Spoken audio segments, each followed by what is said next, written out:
नमस्कार व्यूअर्स, मैं हूं अमीश देवगन और साल के पहले ये देश है हमारा के वीकेंड एडिशन में आपका अभिनंदन है।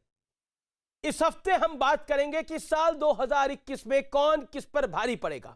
यानी आज की इस चर्चा में हम 2021 के कई मुद्दों पर सीधी बातचीत करेंगे। बंगाल की बात करेंगे, कांग्रेस की बात करेंगे, एनडीए की बात करेंगे और सियासत की बात करेंगे। हमारे साथ जुड़ेंगे डॉक्टर सुधांशु त्रिवेदी, बीजेपी के सांसद, नेता, प्रवक्ता, और कांग्रेस की ओर से होंगी सुप्रिया श्रीनेत। और इस चर्चा में आज हमारे साथ जुड़ेंगे जाने माने विश्व प्रख्यात योग गुरु बाबा रामदेव भी। तो यह देश है हमारा में आपका अभिनंदन है। साल 2021 का पहला यह देश है हमारा।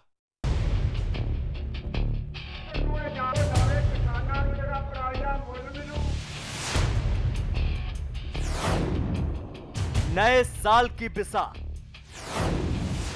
किसकी शह किसकी मार। एक तरफ किसान आंदोलन और साथ में बंगाल का चुनाव, दोनों की बिसात पिछले साल में बिछाई जा चुकी है। लेकिन सवाल है, नए साल यानी 2021 में इस बिसात पर किसका दांव भारी पड़ेगा। बंगाल में ममता दीदी का किला फतह करने के लिए भारतीय जनता पार्टी ने जमीन आसमान एक कर दिया है। 2016 के विधानसभा चुनाव से लेकर 2019 के लोकसभा चुनाव तक भारतीय जनता पार्टी बंगाल में लगातार मजबूत हुई। चुनाव आते हैं जाते हैं, जय पराजय होता रहता है। कभी ये बैठेगा कभी वो बैठेगा, लेकिन ये मौत का खेल लोकतंत्र में कभी नहीं चल सकता।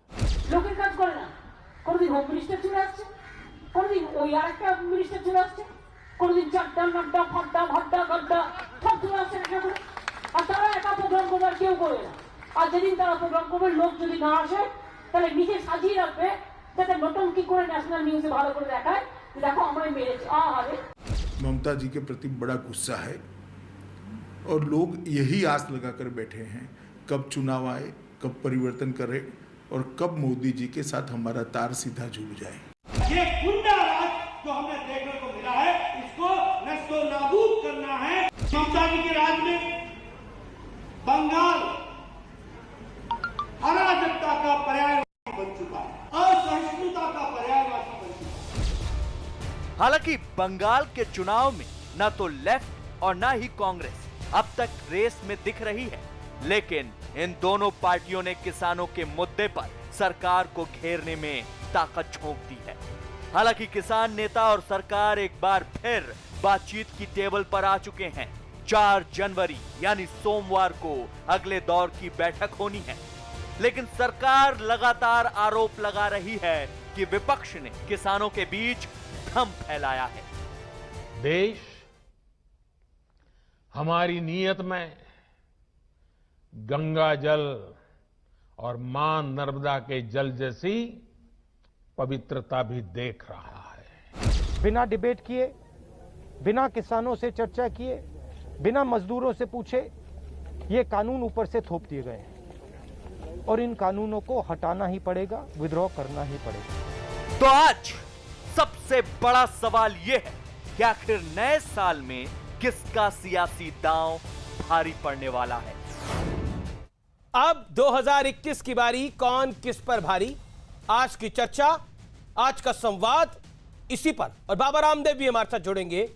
लेकिन सबसे पहले मैं अपने 2 मेहमानों को इंट्रोड्यूस कराता हूं। मेरे साथ भारतीय जनता पार्टी के सांसद, नेता, प्रवक्ता डॉक्टर सुधांशु त्रिवेदी है। मेरे साथ कांग्रेस की तरफ से कांग्रेस पार्टी की प्रवक्ता सुप्रिया श्रीनेत है। आप दोनों का अभिनंदन है। आप दोनों को नव वर्ष की हार्दिक शुभकामनाएं।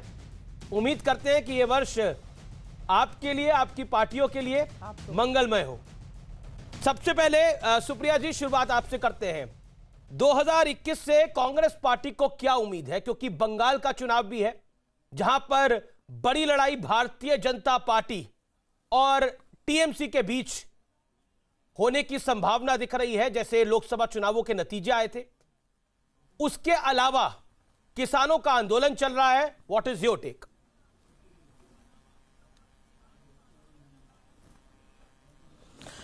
आपको, आपकी सारी टीम को, सुधांशु जी को और सभी को नववर्ष की हार्दिक शुभकामनाएं। और हम ये यकीन करते हैं कि 2021 सारे विश्व के लिए एक ज्यादा सुरक्षित और ज्यादा स्वस्थ वर्ष होगा।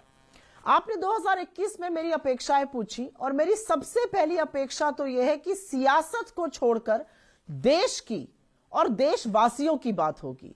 सियासत को छोड़ के हम किसानों की, युवाओं की, महिलाओं की, मजदूरों की, हर उस वर्ग की बात करेंगे जो इस देश का वासी है और जिसको कहीं ना कहीं प्रताड़ित किया गया है, चाहे वो नीतियों के थ्रू किया गया हो, चाहे वो नियमों के थ्रू किया गया हो, चाहे वो गलत नीति निर्धारण के थ्रू किया गया हो।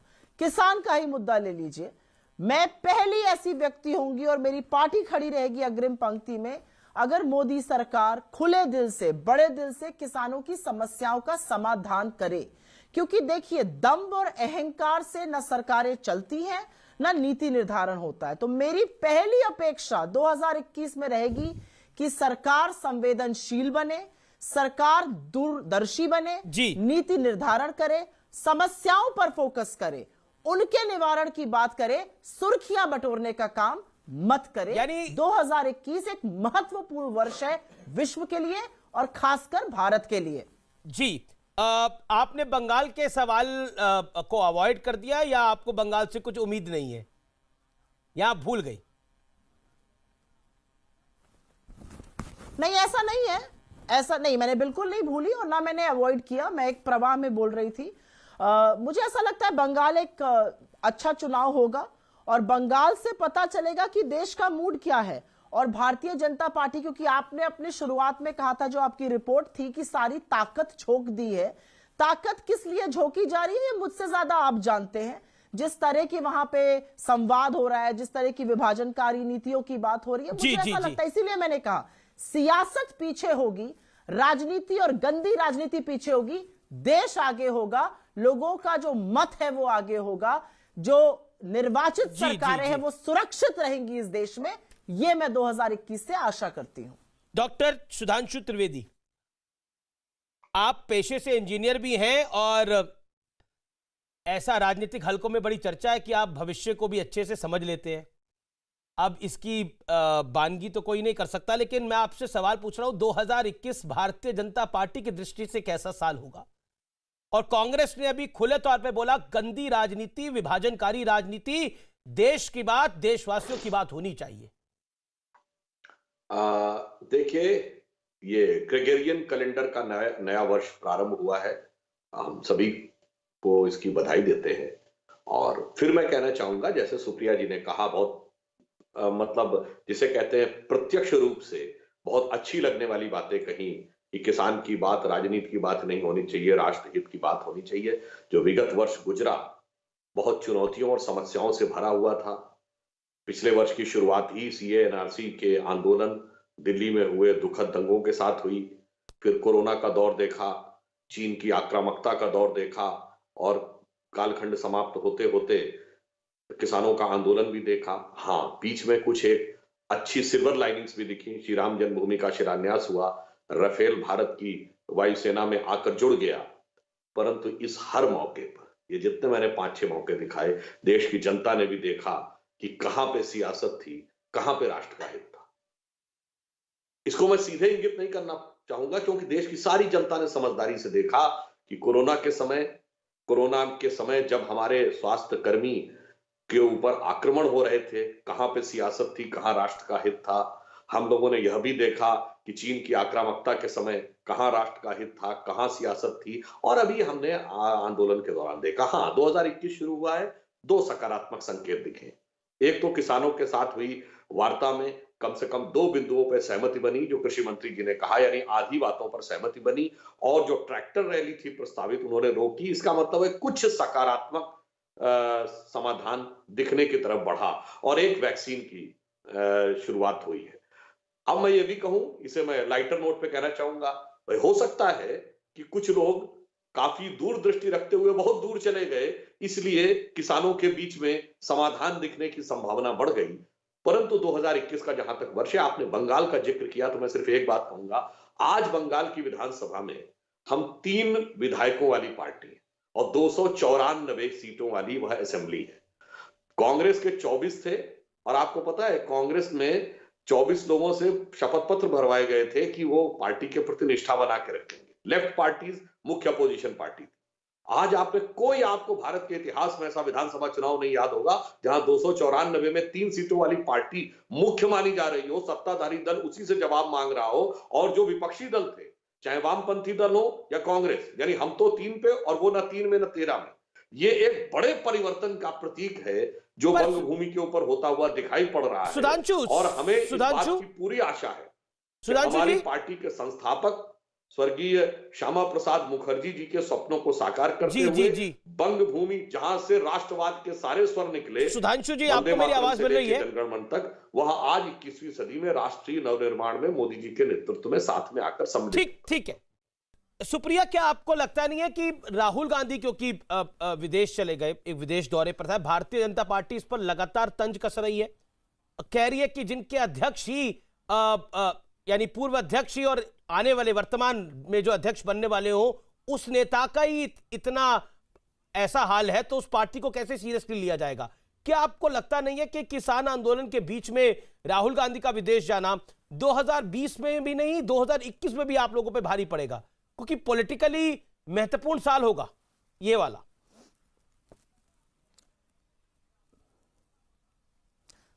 मैं आपकी बात का बिल्कुल जवाब दूंगी। कौन कहां गया है उससे ज्यादा यह जरूरी है कि कौन कहां नहीं गया है। 30 किलोमीटर दूर प्रधानमंत्री जी जाके फार्मर्स से मिल लेते और बात करते और खुले दिल और साफ दिल से बात करते तो 45 किसानों को 1 महीने से ऊपर में अपनी शहादत नहीं देनी पड़ती। तो कौन कहां गया है वो छोड़ दीजिए, कौन कहां नहीं गया है उसकी बात कर लेते हैं। आपके पास मोरों को खिलाने के लिए दाना है, आपके पास टाइम है, लेकिन आपके पास किसान से मिलने के लिए टाइम नहीं है। इधर उधर की बातें मत करिए। जो कारवां लुट रहा है उसको बचाइए। कारवां जो लुट रहा है उसको बचाइए। सुधांशु त्रिवेदी, कारवां लुट रहा है उसको बचाइए, बताइए क्विकली। आप दोनों थोड़ा छोटे छोटे जवाब दीजिए 40-40 सेकंड के अंदर। सवाल कहीं है? जो कुछ मैंने पिछली बातें बताई थी वो सारी की सारी वो कारवां क्यों लुट रहा है? जिस जमाने में शी जिनपिंग के साथ बातचीत हो रही थी उसके साथ। दूसरा, जो आपने रक्षा मंत्रालय की वेबसाइट कही थी, वहां इंट्रूजन नहीं ट्रांसग्रेशन शब्द था। ट्रांसग्रेशन तो हमने कहा, वो आए, खदेड़ दिया गया उनको। अब दूसरी बात, जहां तक हम कारवां की बात कर रहे हैं, तो साहब एक का कारवां ऐसा था कि देखी जमाने की यारी बिछड़े सभी बारी बारी। और तो और छोड़िए, सहयोगी दल तो छोड़िए, आज शिवसेना ने कह दिया कि शरद पवार जी को नेता बना दिया जाए। अपने पार्टी के अंदर 23 बड़े बड़े लोग कारवां के ऊपर अलग होने को तैयार, और हमारी तरफ से मोदी जी, इनको कितना अलग थलग किया गया। और मोदी जी के लिए वो लाइन लागू हुई कि मंजिलों की जुस्तजू में मैं अकेला ही चला था, लोग यूं जुड़ते गए और कारवां बनता गया। तो हमारा कारवां जुड़ रहा है, आपका कारवां अलग हो रहा है। जनता से लेके, नेता से लेके पार्टी के अंदर तक यह विचार करने का विषय। लेकिन सुधांशु एक, क्योंकि कारवां लुटने की बात हुई है तो मेरे मन में भी एक सवाल आया।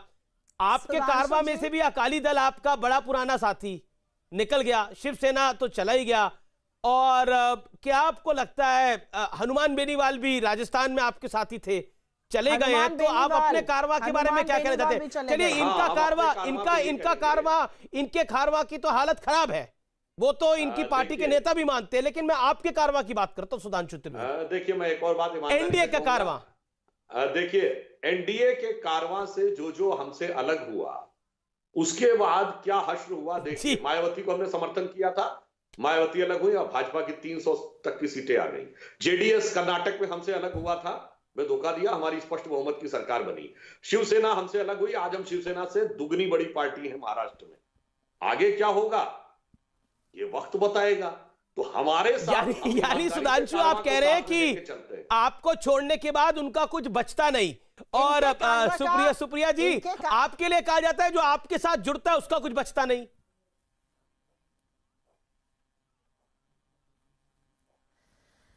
मैं तो ये कहूंगी सुधांशु जी से कि आपसे जो अलग हुआ वो बर्बाद हो गया।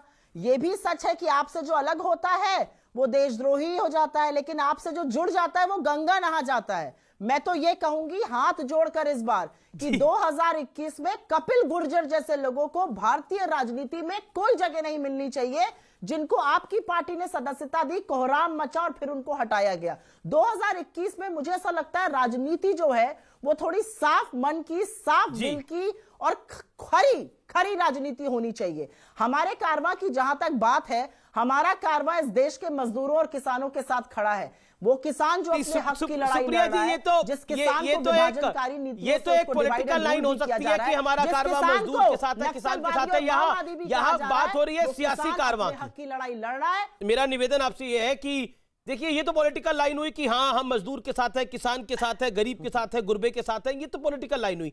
पॉइंट ये है कि आपकी पॉलिटिकल हैसियत जिसे कहते हैं, उसको लेकर बड़े सारे क्वेश्चन मार्क उठ रहे हैं बार बार, क्योंकि 23 नेताओं ने भी सवाल उठाया, वो आपकी पार्टी का मामला है, उस पर आप अगर बोलना चाहें तो बोले।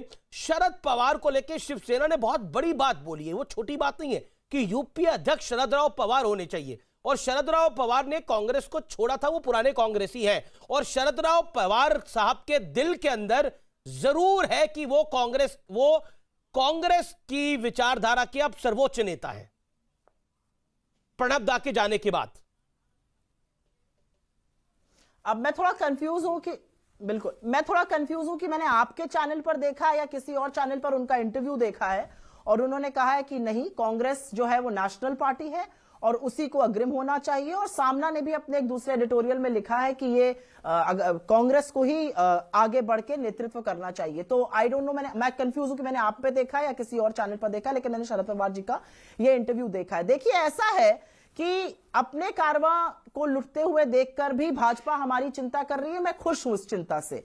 आपको शिवसेना छोड़ गई, आपको अकाली छोड़ गए, आपको हनुमान बेनीवाल छोड़ गए, आपके कैबिनेट मंत्री के दर्जे के व्यक्ति ने हरियाणा में रिजाइन कर दिया, लेकिन आपको अभी भी हम ही दिख रहे हैं। अच्छी बात है, ये बहुत बढ़िया बात है। ऐसे ही लोग आपको छोड़ते रहेंगे और आप जिस जलजले की बात कर रहे हैं वो बनता जाएगा। आपको मेरी शुभकामनाएं हैं अग्रिम तौर पर।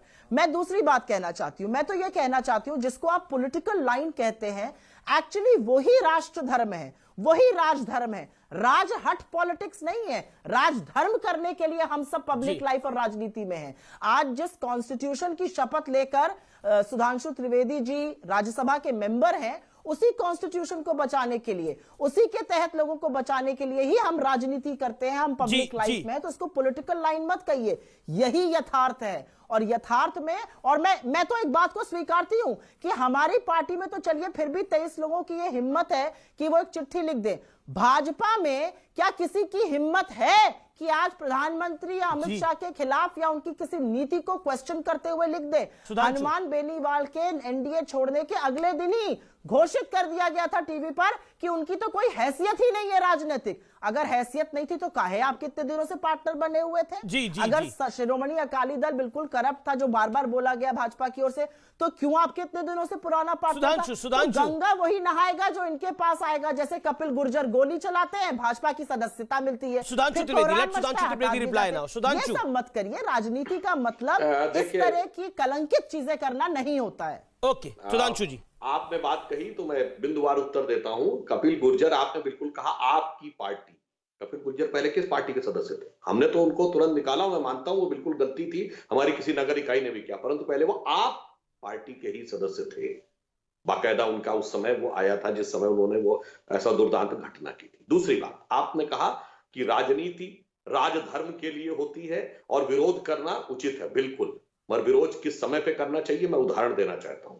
हमारा मनमोहन सिंह जी से घनघोर विरोध था और हम मनमोहन सिंह जी को बेहद कमजोर प्रधानमंत्री कहते थे, परंतु याद करिए जिस दिन नवाज शरीफ जी ने मनमोहन सिंह जी को देहाती औरत और अन्य प्रकार के अपमानजनक शब्द कहे थे, तो नरेंद्र मोदी जी ने बतौर मुख्यमंत्री गुजरात कहा था, कौन होता है पाकिस्तान का प्रधानमंत्री हमारे 125 करोड़ देशवासियों के प्रतिनिधि प्रधानमंत्री के बारे में कुछ बोलने वाला।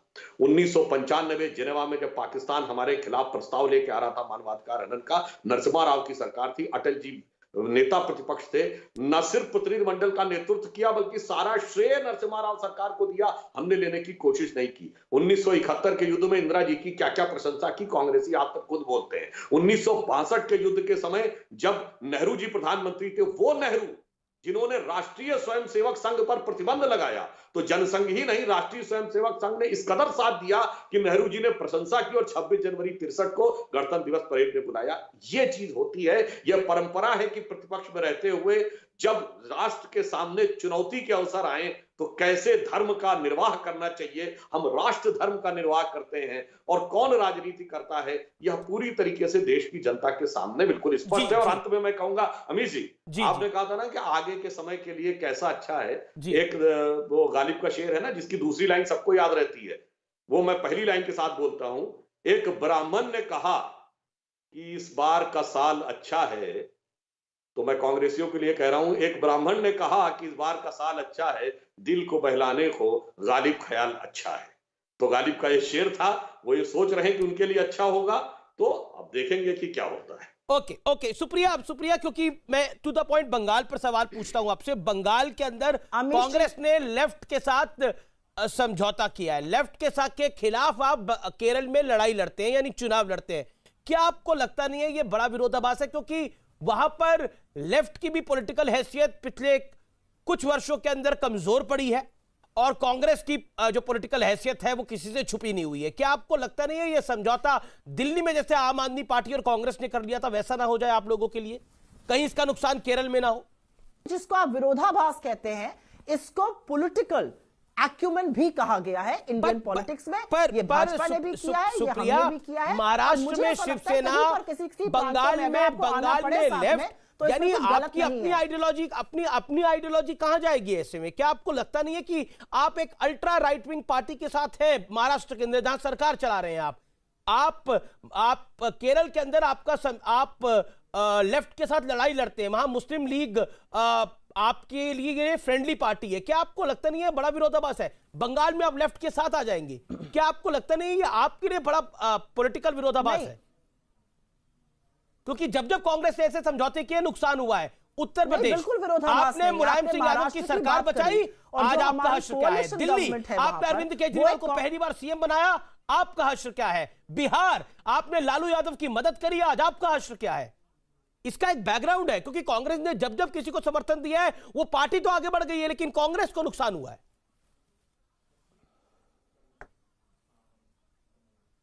नहीं, आपके पैशन का मैं के लिए शुक्रगुजार हूं और उसका मैं समर्थन करती हूं। ऐसा पैशन होना चाहिए सवाल पूछते वक्त, चाहे आप विपक्ष से पूछिए चाहे आप सत्ता पक्ष से पूछिए। I am grateful for that. लेकिन मैं तो ये कहूंगी, आपने महाराष्ट्र का एग्जाम्पल दिया और वहां पर जो हमारी कोalition गवर्नमेंट है वो एक कॉमन मिनिमम प्रोग्राम पर चल रही है। हमारा एक आपसी समझौता है, उस समझौते के तहत हमारे कुछ आपसी एजेंडा है जिसपे हमारा सर्वमत से हम उसका सम्मान करते हैं एक दूसरे का, और वैसे चल रही है। उसको अल्ट्रा राइट कहना तो आप एक मत का, आप एक निर्वाचित सरकार का कहीं ना कहीं अपमान कर रहे हैं। मैं उससे ताज्जुब नहीं रखती हूं। बंगाल क्योंकि बड़ा महत्वपूर्ण इलेक्शन है भारतीय जनता पार्टी के लिए, पालन नहीं किया गया था। मैं तो बस एक आप लेफ्ट और कांग्रेस का अलायंस कैसा अलायंस देखते हैं?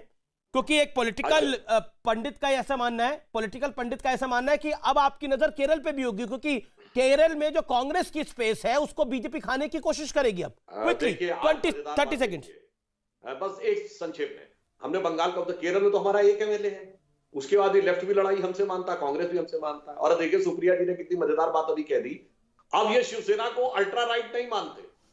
अरे भाई, आप राइट के साथ भी हैं और लेफ्ट के साथ भी हैं, दो नावों के बीच में साबुत बचे न कोई, लेफ्ट राइट ही करते रह जाएंगे। बहुत बहुत शुक्रिया आप दोनों का, आप हमारे साथ जुड़े इस कार्यक्रम के अंदर। वक्त है एक अंतराल का, लेकिन न्यूज 18 पर ये देश है हमारा ब्रेक के बाद भी जारी रहेगा।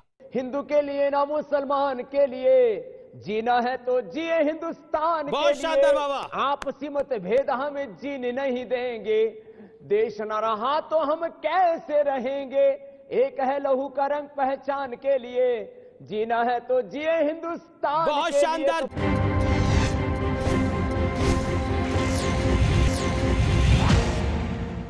बाबा नमस्कार, अभिनंदन आपका।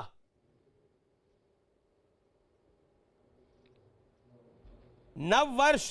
प्रणाम अमीश भाई आपको और इस ख्रिस्ती नववर्ष की आप सहित न्यूज 18 इंडिया के सभी हमारे दर्शकों को भी बहुत बहुत शुभकामनाएं। सबके जीवन में स्वास्थ्य, सुख, समृद्धि, शांति, सब प्रकार का वैभव रहे और भारत परम वैभवशाली आत्मनिर्भर बने। बाबा रामदेव, जब मैंने डाला ट्विटर पर, इंस्टाग्राम पर, फेसबुक पर कि आपका मैं इंटरव्यू करता जा रहा हूं, तो मेरे को बड़े सारे सवाल आ गए तो मुझे लगा कि आज पब्लिक के सवाल आपसे पूछने चाहिए। तो पहला सवाल जो कि अधिकतर पूछा गया वो ये पूछा गया कि बाबा रामदेव ने अपना नववर्ष कैसे बनाया।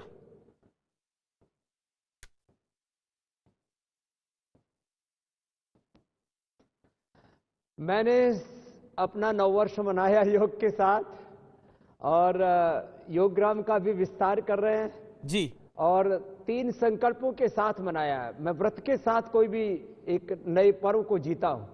मैंने व्रत लिया है इस अंग्रेजी नववर्ष में, विदेशी नववर्ष में, विदेशी जो कंपनियां हैं और खास करके उसमें जो ड्रग माफिया है उनको अब रिप्लेस करना है पूरी तरह से। उसमें भी अभी एक बहुत बड़ा न्यूट्रास्यूटिकल माफिया भी बहुत बड़ा काम कर रहे हैं। तो हम बीपी की, शुगर की, थायराइड की, कोलेस्ट्रॉल की, इन सब के साथ साथ vitamin D, vitamin B12, iron, calcium, magnesium, zinc, इन सब न्यूट्रास्यूटिकल प्रोडक्ट्स को रिप्लेस करेंगे और विदेशी कंपनियों की आर्थिक और सांस्कृतिक लूट से देश को मुक्ति दिलाएंगे इस गुलामी से। इस संकल्प के साथ आज मैंने अपना नववर्ष का प्रारंभ किया है और भारतीय शिक्षा बोर्ड के माध्यम से मैकाले की शिक्षा पद्धति को बदल करके अध्यात्म पर आधारित, जिसमें ज्ञान, विज्ञान और संपूर्ण आधुनिकता का समावेश होगा, जिनकी जड़ें अध्यात्म से जुड़े होंगी और जिनके शिखर आसमान छू रहे होंगे, ऐसे हमें वर्ल्ड सिटीजन बनाने हैं। ये दूसरा मेरा संकल्प है। और तीसरा, भारत को एक आध्यात्मिक राष्ट्र, आध्यात्मिक भारत और आध्यात्मिक दुनिया बनाने के लिए मैं आने वाले 50 साल काम करने वाला हूं। इन 3 संकल्पों के साथ मैंने अपनी सुबह की शुरुआत की। अमीश भाई जी, बाबा अगला सवाल आपसे यह कि देश में कोरोना अब धीरे धीरे कम हो रहा है, लेकिन नए स्ट्रेन से बड़ी तनाव जो है वो बढ़ गया है। क्या आपको लगता है कि अब नई वैक्सीन को भी मंजूरी मिल गई है? क्या आपको लगता है, जो भारत में ही बनी है, क्या आपको लगता है कि कोरोना 2021 में की शुरुआत में ही बाय बाय कह देगा भारत को? आपकी कोरोनिल ने भी बड़ा धमाल मचाया है। अमीश भाई देखो, अभी 2021 के अंत तक आम लोगों को वैक्सीन मिलने की संभावना न के बराबर है। दूसरी बात, vaccine is not a medication. एक यूनिट हमारी इम्यूनिटी होती है, एक एक्वायर्ड इम्यूनिटी होती है जी। इससे हमारी कोरोना के खिलाफ एक इम्यूनिटी डेवलप होगी। जिसको कोरोना हो चुका है या इस वैक्सीन के बाद भी जो लोग नहीं करवाएंगे, उनको, जिनको होगा उनके लिए मेडिकेशन नहीं है, ये प्रिवेंशन है। तीसरी बात, जो भी कोरोना के अभी कॉम्प्लिकेशंस हैं, जो लॉन्ग कोरोना जिसको बोलते हैं, उसके साइड इफेक्ट्स हैं। किसी को लंग में लंप्स हो रहे हैं, गांठें हो रही हैं, किसी को पूरा नर्वस सिस्टम में प्रॉब्लम आ रही है। तो इन सब के लिए तो वापस लोगों को योग ही अपनाना पड़ेगा, हेल्दी लाइफस्टाइल अडॉप्ट करना पड़ेगा। और नए स्ट्रेन के लिए हमने जैसे पहले अणु तेल, श्वासारी और कोरोनिल बनाई थी, तो श्वासारी गोल्ड और हमने बना दिया है। तो नए स्ट्रेन से भी लड़ने की ताकत होगी। इसलिए मैं वैक्सीन का विरोधी नहीं हूं, लेकिन इतनी बात जरूर कहता हूं कि वैक्सीन से 6 महीने, 9 महीने, कितनी दिन हमारी जो है एक्वायर्ड इम्यूनिटी काम करेगी, योग वाली इम्यूनिटी परमानेंट काम करेगी। मैं आपके सामने बैठा हूं बिना संक्रमित हुए और रोज हजारों लोगों से मिलता हूं, थोड़ा प्रिकॉशन बरतता हूं और रोज गिलोय पीता हूं। अमीश भाई जी, लेकिन कोरोना की वैक्सीन को लेकर विवाद भी एक खड़ा हो गया है। माना जा रहा है कि, ऐसा कहा जा रहा है कि इसमें एक जानवर की चर्बी का संदेश जताते हुए विवाद छेड़ा गया है। क्या आप इस पर कहना चाहते हैं?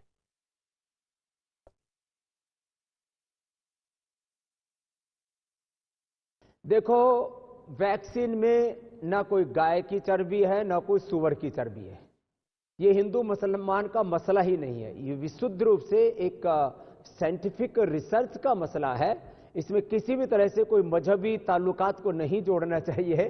और जिनकी इम्यूनिटी वीक है और वो यदि लेना चाहते हैं, मैं तो वैक्सीन लेने वाला हूं नहीं। अमीश भाई अच्छा, आप नहीं लेने, मैं पूछने वाला था आपसे। जरूरत नहीं है। नहीं, आप वैक्सीन नहीं लेने वाले हैं, ये वादा कर रहे हैं आप हमारे चैनल पर? जो सच में ये अनाउंसमेंट कर रहे हैं आप?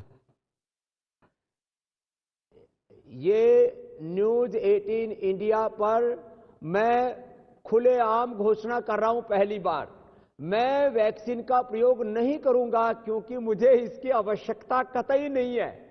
और मैं कोरोना से संक्रमित भी नहीं होऊंगा, यह अगली बात कह रहा हूं। और कोरोना के बाप से भी संक्रमित में नहीं हो, तो कितने ही इसके नया अवतार आ जाए। स्वामी रामदेव का योगा अवतार जिंदाबाद। बाबा रामदेव, ईश्वर आपको स्वस्थ रखे, पूरा देश और दुनिया ऐसा चाहती है। लेकिन मुझे लगता है कि आप जितना योगा करते हैं उतना सब तो करती नहीं होंगी, बाकी सबको तो वैक्सीन लेनी पड़ेगी। कहीं आपके चक्कर में बाकियों ने छोड़ दी तो क्या करेंगे आप?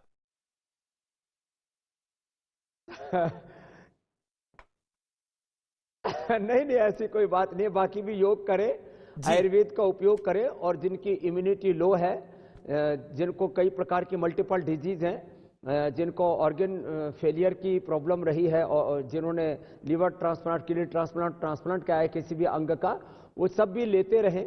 बाकी ऐसे पागलपन की जरूरत नहीं है। जैसे कोरोना से डर का, भय का एक पागलपन देश में पैदा हुआ था, पूरी दुनिया घरों के अंदर दुबक गई थी। और एक ऐसा भी साल आएगा, कभी हमने नहीं सोचा था कि लोग घरों से बाहर निकलते इसमें खौफ में डूबे हुए होंगे। अरे भाई, हौसला रखो। इसलिए बैलेंस को, वैक्सीन लगाने में भी बैलेंस रखो। समत्वम योग उच्यते जी। इसलिए मैं न पक्ष में हूं न विपक्ष में हूं, निष्पक्ष होकर के कह रहा हूं, बहुत संजीदगी के साथ जिनको जरूरत है उन्हीं लोगों को ये वैक्सीन लगनी चाहिए। बाकी ठीक है, जो भी सरकार और कंपनियां करेंगी उसके परिणाम भी थोड़े दिन में सामने आ ही जाएंगे। भगवान करे सब शुभ और मंगल हो। अमीश भाई जी। बाबा रामदेव, क्या आपको लगता है 2021 में किसान आंदोलन, हालांकि 2 मांगे तो मान ली गई हैं, 50% तक सहमति बन गई है, कृषि कानून को लेकर सरकार और किसानों के बीच में, खासतौर पर हरियाणा के किसान और पंजाब के किसानों के बीच में सरकार के साथ एक विवाद चल रहा है। बाबा रामदेव क्या कहना चाहते हैं? क्योंकि कुछ लोगों ने इस किसान आंदोलन की आड़ में पंजाब में 1600 टावरों तक को तोड़ दिया है।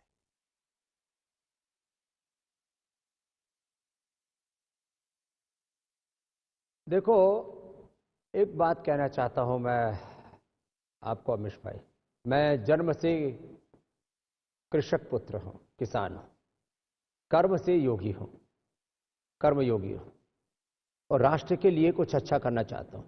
आदरणीय मोदी जी ने सारे देश के सामने खुलेआम इस बात को कहा है कि मैं किसानों की आय को दोगुना करना चाहता हूं, और मुझे कोई ऐसा कारण नहीं दिखता कि मोदी जी किसान विरोधी क्यों होंगे।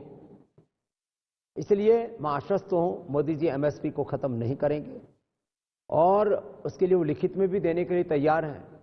अब एमएसपी को लीगलाइज करना वह एक पूरा टेक्निकल इशू है, उसके ऊपर भी सरकार मुझे लगता है गंभीरता से विचार कर रही होगी क्या हो सकता है।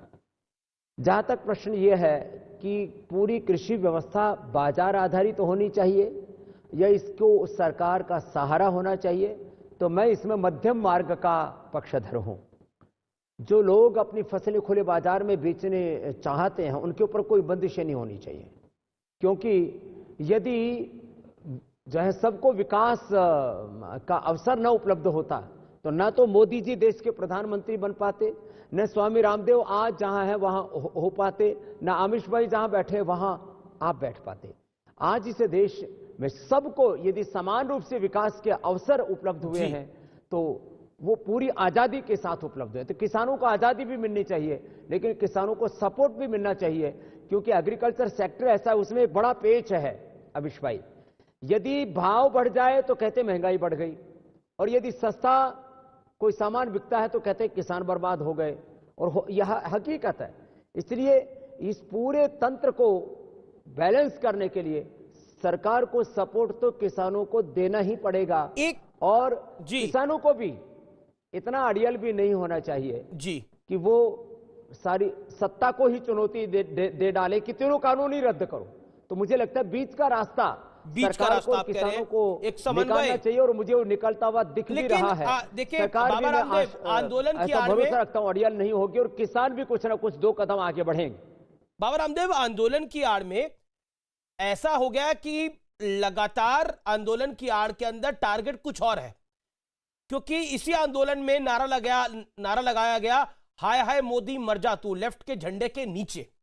इसी आंदोलन में यह कहा गया कि अगर ये तीनों कानून रद्द नहीं होंगे तो दिल्ली का चक्का जाम कर दिया जाएगा। और करा भी क्या चक्का जाम? मंत्रियों के घरों का घेराव होगा, प्रवक्ताओं के घरों का घेराव होगा, अफसरों के घरों का घेराव होगा। ऐसा घेराव होगा वो अपने घर से नहीं निकल पाएंगे। क्या आपको लगता है कि इस आंदोलन के पीछे किसान कुछ नाराज होगा, लेकिन राजनीति और राजनीति से ज्यादा वो लोग जो नरेंद्र मोदी के विरोधी है, जो इस सरकार के विरोधी है, वो अपना गेम खेल रहे हैं? मैं शब्द का इस्तेमाल कर रहा हूं, अपना गेम खेल रहे हैं।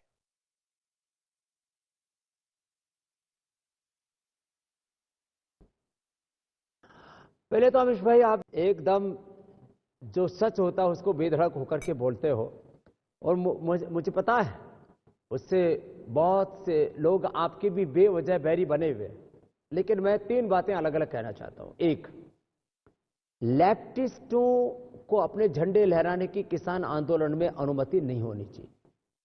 लेफ्टिस्टों ने पहले पश्चिम बंगाल को बर्बाद किया, उसके बाद पूरे देश में खुद बर्बाद हो गए, थोड़ा सा साउथ के एक स्टेट में सिमटे हुए हैं। मुझे लगता है केरल से भी अब इनका की अंत्येष्टि सुनिश्चित है। तो वामपंथियों सहित किसी भी राजनीतिक पार्टी के लोगों को, और जो खास करके बहुत षड्यंत्रकारी राजनीतिक लोग हैं, उनको किसी भी प्रकार से अपने आंदोलन में इनको प्रश्रय नहीं देना चाहिए। किसानों को उनका बहिष्कार कर देना चाहिए, नहीं तो किसान इससे बदनाम होते हैं। दूसरी बात, जो देखो, सरकार का कोई विरोध कर सकता है, मोदी जी का भी कोई विरोध कर सकता है, लेकिन कम से कम लोकतांत्रिक मूल्यों का तो ख्याल रखें। भारत विरोधी कोई नारा वहां पर न लग पाए, इसके लिए जी जो किसान नेता हैं उनको बहुत संजीदगी से काम लेना चाहिए, और जो कोई वहां से भारत विरोधी नारा लगाता है उसको तत्काल वहां से उखाड़ करके फेंक देना चाहिए। और तीसरी बात मैं आपसे कहना चाहता हूं कि किसानों को जो है किसी के बहकावे में आए बिना जो अपने मुद्दे हैं उनको पूरी ताकत से रखना चाहिए, और मैं आश्वस्त हूं सरकार भी उनकी बात मानेगी, और न मानने में कोई वजह भी नहीं है, क्योंकि मोदी किसान विरोधी नहीं है। लेकिन राहुल गांधी, मोदी जी को मैं भी पिछले लगभग 2 दशक से जानता हूं। आपके दुलारे किसान विरोधी नहीं हो सकते। बाबा रामदेव, आपके प्यारे, आपके दुलारे राहुल गांधी जी तो कह रहे हैं कि नरेंद्र मोदी किसान विरोधी हैं। वो हर रोज ट्वीट करते हैं, हालांकि वो देश में नहीं है, वो मिलान में है इस समय, जैसी जानकारी हमारे पास है जो सार्वजनिक रूप से है।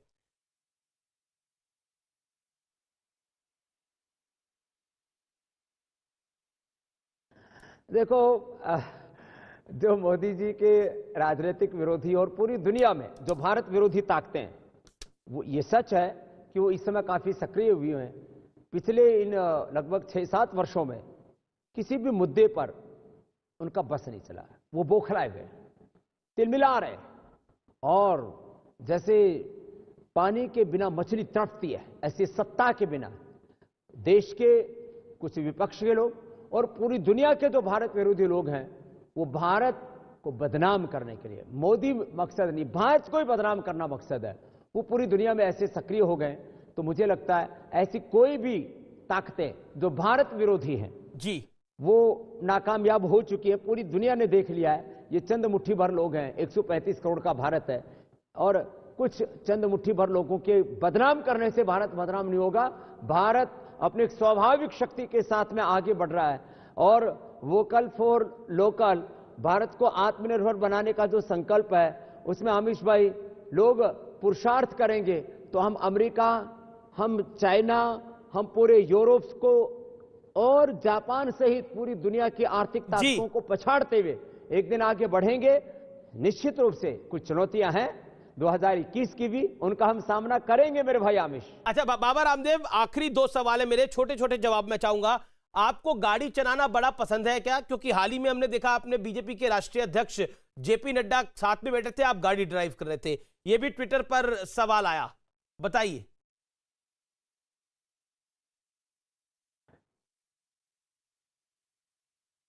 हाँ, ये सच है कि आज से 15-20 साल पहले मुझे गाड़ी चलाने का बहुत शौक भी था और मैं करीब 200-250 की स्पीड से गाड़ी चलाता था जी। मैंने मोटरसाइकिल भी चलाई है, बुलेट भी चलाई है, अभी भी कभी कभी चला लेता हूँ। लेकिन अब वो शौक नहीं रह गया है। वो आए थे तो उनके स्वागत के लिए, और फिर क्योंकि मुझे उनको अपने आचार्य कुलम, पतंजलि विश्वविद्यालय, पूरा रिसर्च सेंटर, बहुत जगह घुमाना था, तो मैंने कहा ये इधर उधर कुछ लोग भटके नहीं, इसलिए मैंने कहा मैं ड्राइविंग सीट पे बैठ जाता हूँ। जी, आप भी ड्राइविंग सीट पे बैठ जाते हैं, लेकिन गौरव देने के लिए, क्योंकि नड्डा जी स्वभाव से बहुत सात्विक व्यक्ति है। जी, बिल्कुल आखिरी सवाल आपसे। देखिए, दर्शकों के लिए कुछ आपको गुनगुनाना पड़ेगा आज हमारे नए साल पर।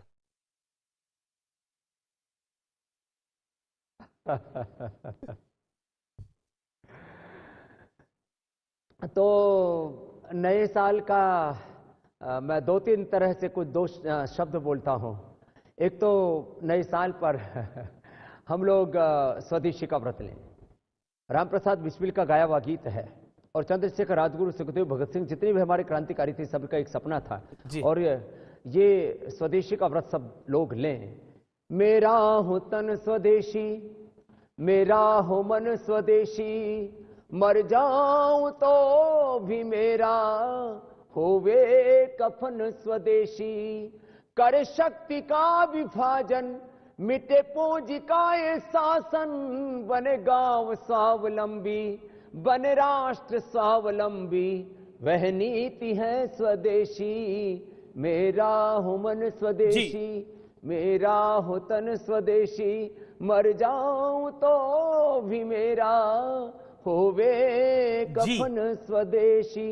ये ऐसे स्वदेशी की भावना से हिंदू, मुसलमान, ईसाई, ब्राह्मण, क्षत्रिय, वैश्य सब मिलकर के, एक होकर के, हिंदू के लिए ना मुसलमान के लिए जीना है तो जिए हिंदुस्तान के लिए। आपसी मतभेद हमें जीने नहीं देंगे, देश न रहा तो हम कैसे रहेंगे।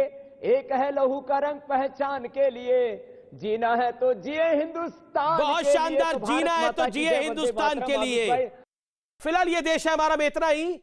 जीना है तो जिए हिंदुस्तान के लिए, मुझे लगता है कि इससे सुंदर, इससे स्पष्ट और इससे निर्णायक शब्द नहीं हो सकते।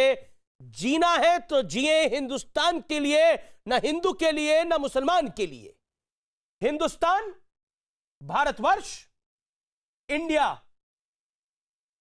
हम सब के लिए